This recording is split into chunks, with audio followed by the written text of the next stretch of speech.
नमस्कार प्रेक्षकांनो. ठरलं तर मग या मालिकेच्या आजच्या भागामध्ये इथे आता अस्मितावरती हल्ला झालेला असतो. ही बातमी प्रतिमाला कळलेली असते.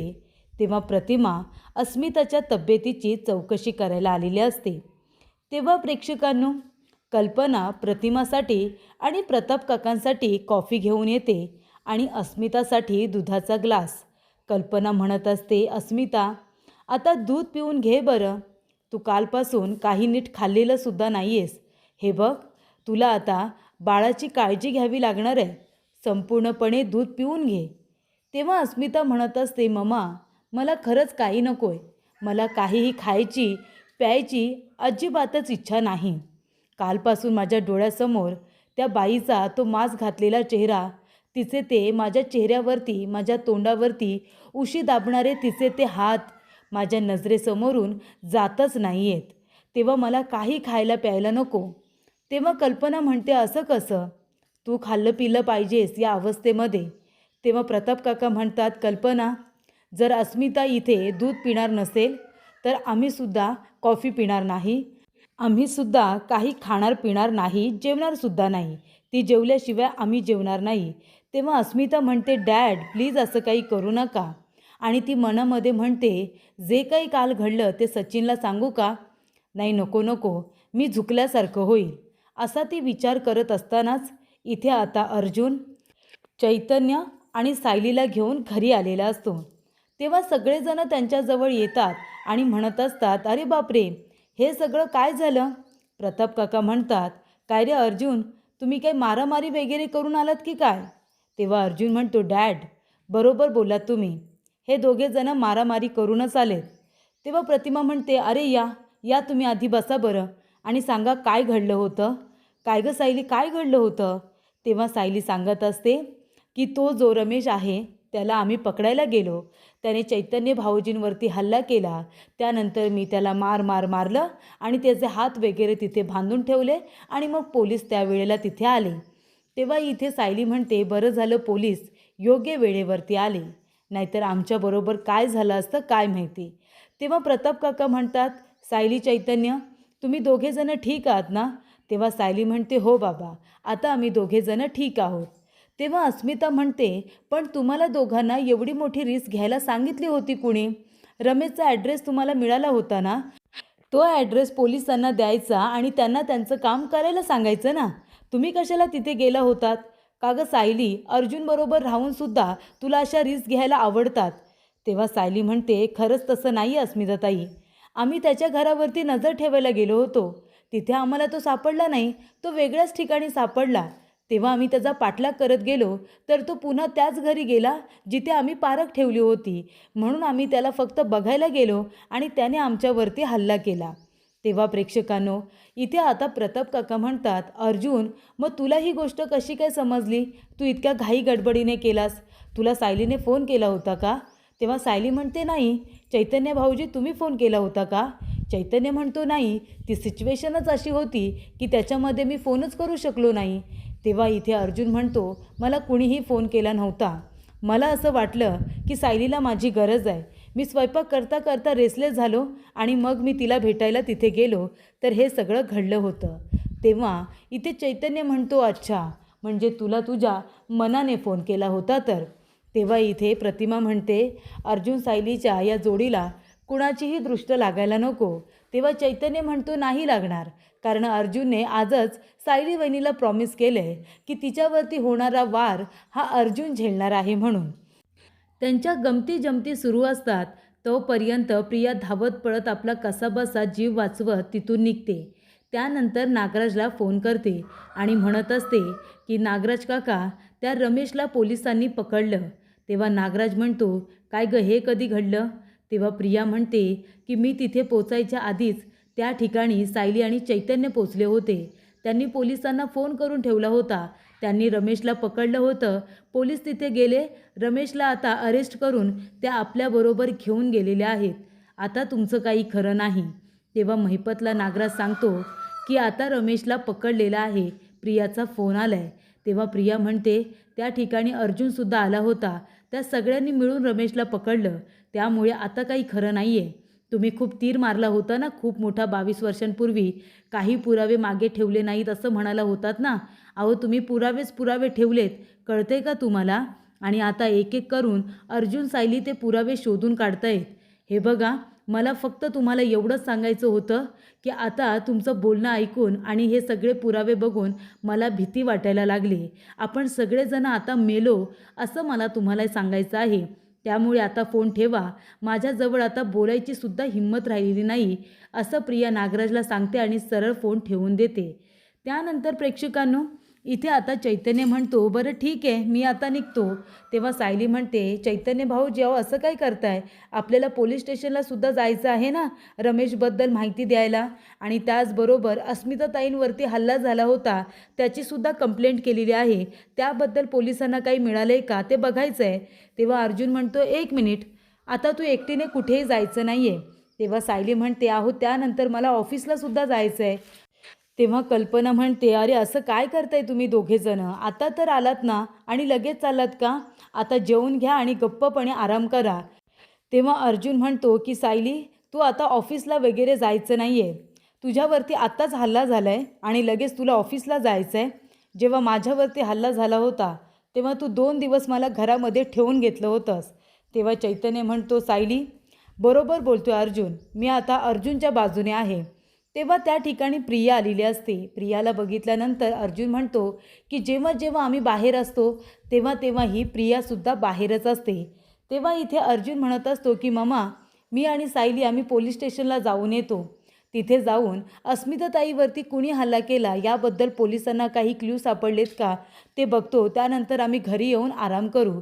तेव्हा इथे प्रिया म्हणत असते की अगदी बरोबर, म्हणजे आता तुम्ही एकमेकांचे रोल चेंज केलेत तरीसुद्धा बाहेर भटकायचं काही तुम्ही विसरत नाही, नाही का? आणि आता बरोबरच आहे, इथे अर्जुन सायलीचा रोल प्ले करतोय, म्हणजे घरातली सगळी कामं अर्धवट टाकायची आणि भटकायला जायचं. हे तर सायलीचा पहिला गुणधर्म आहे, नाही का? तेव्हा अस्मिता म्हणत असते, हे बघा, तुम्ही दोघेजणं निघा आता. तुम्हाला पोलीस स्टेशनला जायचं आहे, तुम्ही जा आणि घरी येऊन तुम्ही आराम करा. तेव्हा इथे सायली म्हणत असते, हे बघा अस्मिताताई, एकदा तुमच्यावरती हल्ला झाला आहे, आपल्याला परत रिस्क घ्यायची नाही आहे. हे कारस्थान ज्याचं कुणी केलं आहे ना त्याला त्याच्या गुन्ह्याची शिक्षा मिळायलाच हवी असं मला वाटतं. त्यामुळे आम्ही पोलीस कंप्लेंट केलेली आहे. तेव्हा अर्जुन म्हणतो, बायको चल, आपण दोघेजणं जाऊ आणि या गोष्टीची शहानिशा करू. तेव्हा इथे साक्षीची पर्स आता बाहेर असते. सचिनला त्याच्यामध्ये पैसे आहेत का ते बघायचे असतात, त्याला त्याच्यातून पैसे काढायचे असतात. तेव्हा साक्षीच्या पर्समधून पैसे तर काही निघत नाही, पण एक चाकू त्याच्यातून निघतो. तेव्हा सचिन म्हणतो, हे काय? साक्षीच्या पर्समध्ये हा चाकू? ती चाकू का बरं ठेवत असेल? त्यानंतर प्रेक्षकांनो, प्रतिमा म्हणत असते की अस्मिता बाळा ये, आता थोडा वेळ आराम कर बरं, बाकी कसलाही विचार करायचा नाही. तेव्हा अस्मिता फोन घेते आणि सचिनला फोन करते. तेव्हा सचिन म्हणतो, हाय अस्मी, तू स्वतःहून मला फोन केलास, मला खरंच खूप आनंद झाला आहे. तेव्हा इथे अस्मिता म्हणते, हे बघ, काहीतरी हॉरेबल घडलं आहे ना, म्हणून मी तुला फोन केला आहे, नाहीतर कधीच केला नसता. तेव्हा सचिन म्हणतो, म्हणजे नक्की काय घडलं अस्मी? तू ठीक आहेस ना? बाळ ठीक आहे ना? तेव्हा अस्मिता म्हणत असते, काल रात्री माझ्या रूममध्ये एक बाई आली होती. तिने इथे तोंडाला मास्क लावला होता आणि उशीने माझ्या तोंडावरती दाबून मला आणि बाळाला मारण्याचा प्रयत्न करत होती. बरं झालं सायली तिथे आली आणि तिने आणि अर्जुनने तिला पकडण्याचा प्रयत्न केला. तेव्हा आम्हाला कळलं तो पुरुष नाही आहे, ती कुठली तरी बाई आहे, पण ती पळून गेली. आणि हेच सांगायला मी तुला फोन केला आहे, कारण माझ्या मनातली भीती अजूनपर्यंत गेलेली नाही आहे म्हणून मी तुला फोन करून हे सगळं सांगितलं. तेव्हा सचिन म्हणतो, बरं बरं ठीक आहे, तू तुझी काळजी घे, मी नंतर तुला फोन करतो. आणि आता इथे सचिनला संशय आलेला असतो की साक्षीने तर अस्मीवरती हल्ला केला नाही ना. तेव्हा प्रेक्षकांनो, इथे आता अर्जुन सायली दोघेजणं पोलीस स्टेशनला आलेले असतात. आणि त्या ठिकाणी आल्यानंतर इथे आता सायली रमेशबद्दल काही माहिती मिळाली का, त्याने 22 वर्षांपूर्वी जे काही गुन्हे केलेत त्याबद्दल तोंड उघडलं का असं विचारत असते. तेव्हा अर्जुन म्हणतो की तुम्हाला जर काही त्याने सांगितलं असेल तर प्लीज सांगा. तेव्हा इन्स्पेक्टर सावंत म्हणतात की रमेशने अजून काही तोंड उघडलेलं नाही आहे, पण आम्हाला बरोबर माहिती असतं की ह्या लोकांचं तोंड कसं उघडायचं. आम्हाला लवकरच काहीतरी माहिती मिळेल, उद्यापर्यंत तो काहीतरी बोलेल. तेव्हा इथे महिपत म्हणत असतो, नागराज, काय रे काय झालं नाग्या, काय ऐकण्याचा प्रयत्न करतोयस? तेव्हा नागराज म्हणत असतो की मी बाहेरून सायली आणि अर्जुनचा आवाज ऐकतोय. ते दोघेजण आलेत बाहेर, काहीतरी बोलतायत. तेव्हा इथे नागराज म्हणत असतो की ये इकडे ये, आणि एका हवालदाराला आपल्या जवळ बोलावतो आणि म्हणतो बाहेर जा, सायली अर्जुन आले असतील, नेमकं ते दोघेजण काय काय बोलतायत ना ते येऊन आम्हाला सांग जा. तेव्हा प्रेक्षकांनो, नागराजचं ऐकून हवालदार आता सायली अर्जुनचं बोलणं ऐकत असतात. तेव्हा प्रेक्षकांनो, रमेश अजूनपर्यंत काही बोललेला नाही आहे हे इन्स्पेक्टर सावंत बोलतात ते त्याने ऐकलेलं असतं. आणि तेव्हा इथे अर्जुन सायली दोघेजणं म्हणत असतात की काल रात्री अस्मिताताईंवरती कुणीतरी हल्ला केला आणि त्यामुळे त्यांना खूप जास्त त्राससुद्धा सहन करावा लागला. पण हल्ला करणारी व्यक्ती ही पुरुष नव्हती तर एक महिला होती, असं सायली सांगत असते. तेव्हा प्रेक्षकांनो, इन्स्पेक्टर सावंत म्हणतात की तुम्ही जे काही बघितलं, जे काही ऐकलं ते तपशीलवारप्रमाणे आम्हाला सांगा. आणि ते आपल्या हवालदाराला सगळं काही नोट डाऊन करायला सांगतात. तेव्हा प्रेक्षकांनो, अर्जुन म्हणालेला असतो की ज्या वेळेला आमच्या घरावरती दगडफेक झाला होता ना, तेव्हा बाहेरच्या बाजूला आम्ही एक CCTV कॅमेरा इन्स्टॉल केला होता आणि त्या CCTV कॅमेऱ्यामध्ये हे फुटेज आता सेव्ह झालेलं आहे. त्याच्यामध्ये प्रेक्षकांनो, साक्षीने आता दरवाजा उघडलेला असतो आणि त्यानंतर ती तोंडाला मास्क लावत असते. तेव्हा तिचे ते केस, ते बॉबकट केस इथे आता सायलीला दिसतात, फक्त चेहरा दिसत नसतो. तेव्हा सायली म्हणत असते, हे बघा इन्स्पेक्टर, जरी ती महिला आहे हे चेहऱ्याने दिसत नसलं तरीसुद्धा तिचे केस वगैरे बघा, तिच्याकडे बघून असं वाटतंय ना की ती एक मुलगी आहे म्हणून. तेव्हा इन्स्पेक्टर सावंत म्हणतात अगदी बरोबर. त्यानंतर हवालदाराने सगळं काही ऐकलेलं असतं.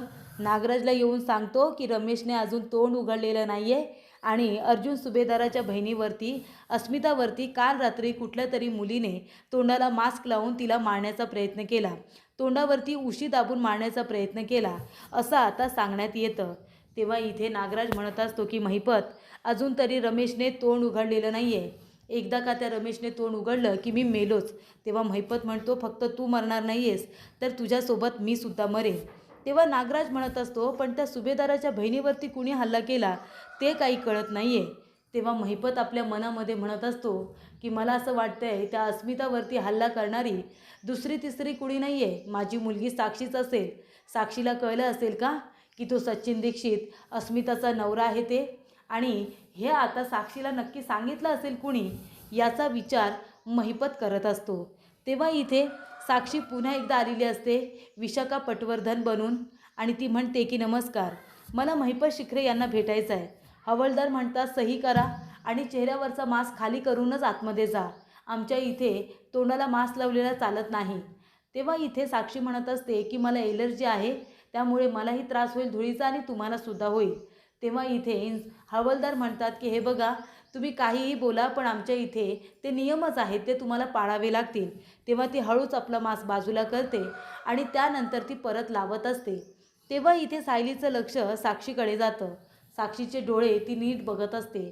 तेव्हा ते डोळे बघितल्यानंतर तिला संशय येतो की ती साक्षी शिखरेच आहे. अर्जुन आणि सायली दोघेही साक्षीकडेच बघत असतात.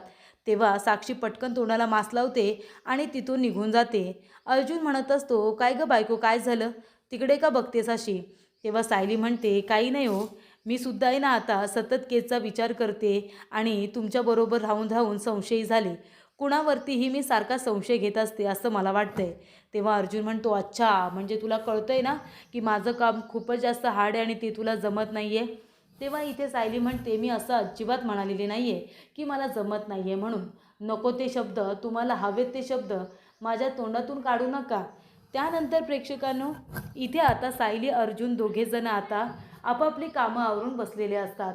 म्हणजे सायली बसलेली असते, अर्जुन आता किचनमधून येतो आणि म्हणतो बायको चल, माझी सगळी कामं झालेली आहेत, मी ओटासुद्धा आवरला आहे, त्यानंतर सगळी भांडी स्वच्छ क्लीन करूनसुद्धा ठेवून दिलेली आहेत, जे जेवण उरलं होतं ना ते सुद्धा मी काढून ठेवले आणि अस्मिताताईसाठी मी बादामसुद्धा भिजवून ठेवले. आता सगळी कामं झालेत, आपण निघूया. तेव्हा इथे आता सायली म्हणत असते की एक मिनिट अर्जुन सर, नागराज काकांनी रविराज काकांना प्रॉपर्टीसाठी मारण्याचा प्रयत्न केला आणि म्हणून त्यांनी महिपतला सुपारी दिली होती, त्याच्यामध्ये महिपतचा फायदा होता. पण मला एक गोष्ट कळत नाही की सदा आणि मैनावती यांनासुद्धा महिपतनेच आपल्याकडे पाठवलं होतं ना, मग त्याच्यामध्ये महिपतचा काय फायदा असेल, मला खरंच कळत नाही आहे. तेव्हा प्रेक्षकांनो, इथे अर्जुन म्हणत असतो की त्याचा नक्कीच काहीतरी फायदा असेल, म्हणून तर त्याने त्या लोकांना इथे पाठवलं होतं ना. मला तर आत्ता पण संशय आहे की प्रिया आहे ना, ती अजूनही नागराज आणि महिपतला मदत करते. जेव्हा जेव्हा आपण बाहेर असतो तेव्हा तेव्हा प्रियासुद्धा आपल्या मागावरती असते, तीसुद्धा बाहेर असते, हे मी नोट केले. तेव्हा प्रेक्षकांनो सायली विचार करत असते, म्हणजे ज्या वेळेला अस्मिताताईंवरती हल्ला झाला, मी तर दरवाजा बंद केला होता, मग दरवाजा उघडला कोणी असेल? प्रियानेच उघडला असेल. ती मुलगी ना काही करू शकते, काहीही. तेव्हा इथे प्रिया किचनमध्ये आलेली असते. सायली म्हणते की आता हिचा फोन चेक करते, म्हणजे नक्की काहीतरी मला मिळेल. तेव्हा प्रेक्षकांनो सायली म्हणत असते, काय गं प्रिया, ह्या वेळेला इथे काय करतेस? तेव्हा प्रिया म्हणते, कसं आहे ना, तुमच्या सगळ्यांचं जेवण झाल्याशिवाय मी जेवू शकत नाही, म्हणून आता मी जेवायला आली आहे, जेवू का? तेव्हा सायली म्हणत असते की हो जेव ना तू, पण आधी तुझा मोबाईल दे, मला चेक करायचं आहे. प्रिया म्हणते, नाही नाही, मी माझा मोबाईल कुणालाही देत नसते. तेव्हा सायली म्हणते, ठीक आहे, आता तुझा मोबाईल मला दे, नाहीतर उद्या पोलिसांना द्यावा लागेल. आता तूच बघ काय करायचं आहे ते. तेव्हा इथे प्रिया म्हणते की बघ ना, बघ माझा मोबाईल बघ. पण का गं, तुला का माझा मोबाईल बघायचा आहे? तेव्हा प्रेक्षकांनो इथे सायली म्हणत असते की ज्या वेळेला काल मी दरवाजा लावला होता, त्याच वेळेला बरोबर दरवाजा उघडा कसा होता आणि मग ती मुलगी घरामध्ये कशी काय आली? मला तर वाटतंय की या सगळ्यामध्ये ना तुझा हात आहे. तेव्हा इथे प्रिया म्हणत असते, घे ना घे, माझ्यावरती संशय घे, प्रत्येक वेळेला तुला मी गुन्हेगारच वाटत असते ना. तेव्हा प्रिया म्हणते की मी काही केलेलं नाही आहे, कळलं ना. तेव्हा सायली म्हणते, नाही ठीक आहे, आता मोबाईलमध्ये काही सापडलेलं नाही आहे, पण माझी तुझ्यावरती बारीक नजर असणार आहे. पुन्हा जर इथे अस्मिताताईंवरती हल्ला झाला ना, तर त्यासाठी तुला जबाबदार ठरवेन. तेव्हा इथे प्रिया आता रागवते आणि ती साक्षीला फोन करते आणि म्हणते, साक्षी, सगळ्यांना ना माझ्यावरती संशय यायला लागला या. तू तुझी ही कारस्थानं आहेत ना ती थांबव आत्ताच्या आत्ता. पुन्हा त्या अस्मिताच्या जीवावरती उठू नकोस, मी तुला आत्ताच सांगते. तेव्हा प्रेक्षकांनो नागराज म्हणत असतो महिपतला, अरे पण मला एक गोष्ट कळत नाही आहे की त्या अस्मिताच्या जीवावरती कोण उठला असेल? अर्जुन सुभेदारची बहीण रे ती अस्मिता, ती बिचारी प्रेग्नंट आहे आणि कुठली तरी मुलगी आली आणि उशीने तिचं तोंड दाबून तिला मारण्याचा प्रयत्न करत होती. पण कोण असेल बरं ती मुलगी जिने तोंडाला मास्क लावला होता आणि त्या प्रेग्नंट मुलीच्या जीवावरती उठली होती रे? तिने त्या लहान बाळाचा तरी विचार करायचा. काय पण माणसं असतात रे. आता तू बघ, तो अर्जुन सुभेदार आहे ना, त्या मुलीला पाताळातून सुद्धा शोधून काढणार. तू बघच, ती जी कोणी मुलगी असेल ना, तिला तो पाताळातून शोधून काढणार. आपल्याला बघ ना, 22 वर्षांपूर्वी केलेल्या गुन्ह्यामध्ये त्याने आपल्याला दोघांना जेलमध्ये पाठवले. तो काही साधासुद्धा माणूस नाही आहे. तू बघच आता, तो त्या साक्षीलासुद्धा, म्हणजे आता तो नाव जरी घेत नसला तरीसुद्धा म्हणत असतो की तो त्या मुलीला पाताळातून सुद्धा शोधून काढणार. तेव्हा प्रेक्षकांनो महिपत म्हणत असतो, ए नागोबा, तुला का रे एवढा त्या अर्जुन सुभेदाराच्या बहिणीचा पुळका? आणि कोण का असं ना ती पोरगी जिने तिला मारण्याचा प्रयत्न केला, तिला तिच्या गुन्ह्याची शिक्षा मिळेल ना, नक्की मिळेल. पण तू तुझा विचार कर, त्या रमेशने जर तोंड उघडलं ना, तर तू जन्मभर आयुष्यभर इथे राहशील. मी नाही राहणार, मी भुर्रकन उडून जाईन, बघच तू. तेव्हा प्रेक्षकांनो अर्जुन सायलीची ॲनिव्हर्सरी आलेली असते. त्या निमित्ताने सगळ्यांनी छान असं घर डेकोरेट केलेलं असतं, फुलांची सजावट केलेली असते. तेव्हा अर्जुन सायली दोघेजणं आता वरून बघत असतात की ह्या लोकांची तयारी कशी सुरू आहे. तेव्हा अस्मिता म्हणते की ममा, अगं तो केक लवकर इकडे आण ना, मला त्याच्यावरती अर्जुन सायली हॅपी ॲनिव्हर्सरी लिहायचं आहे. तेव्हा कल्पना म्हणते, हो गं बाळा, आणते, नाव तुलाच लिहायचं आहे. तेव्हा प्रेक्षकांनो इथे आता प्रताप काका म्हणत असतात, प्रतिमा, लहान असताना आहे ना, तुला फक्त फुलांची सजावट आवडायची, तुला बलून वगैरे काही आवडायचे नाही. तुला आठवतं का? प्रतिमा म्हणते, नाही मला ते नाही आठवत, पण मला हे आठवतं दादा की प्रत्येक वाढदिवसाला पूर्णाजी माझ्याकडून एक रोप लावून घ्यायची, ते मला आठवते. तेव्हा अस्मिता म्हणते, मी काय म्हणते मम्मा, आपण सुद्धा अर्जुन सायलीकडून एक छान असं रोप लावून घेऊया ना त्यांच्या ॲनिव्हर्सरी निमित्ताने. तेव्हा सायली अर्जुनला ही कल्पना खूप जास्त आवडते. तेव्हा प्रेक्षकांनो अर्जुन सायली दोघेजणं एकमेकांकडे आता बघत असतात. एकमेकांकडे बघण्यामध्ये दोघेजणं पूर्णपणे हरवून गेलेले असतात. तेव्हा इथे आता सायलीला आठवत असतं की अर्जुन किचनमध्ये किती काम करतो आणि अर्जुनला आठवत असतं की सायली ऑफिसमध्ये किती काम करते. त्यानंतर दोघांना आठवतं की मी किती काम करते किचनमध्ये. आणि तेव्हा प्रेक्षकांनो इथे आता सायलीला कळत असतं की अर्जुनला ऑफिसमध्ये तर खूपच काम करावं लागतं, तर अर्जुनला असं वाटतं की सायलीला किचनमध्ये खूपच राबावं लागतं. म्हणजे दोघेजणं स्वतःचं सुद्धा अनुकरण करत असतात आणि दुसऱ्याचं सुद्धा. तेव्हा प्रेक्षकांनो चैतन्य तेवढ्यात आलेला असतो.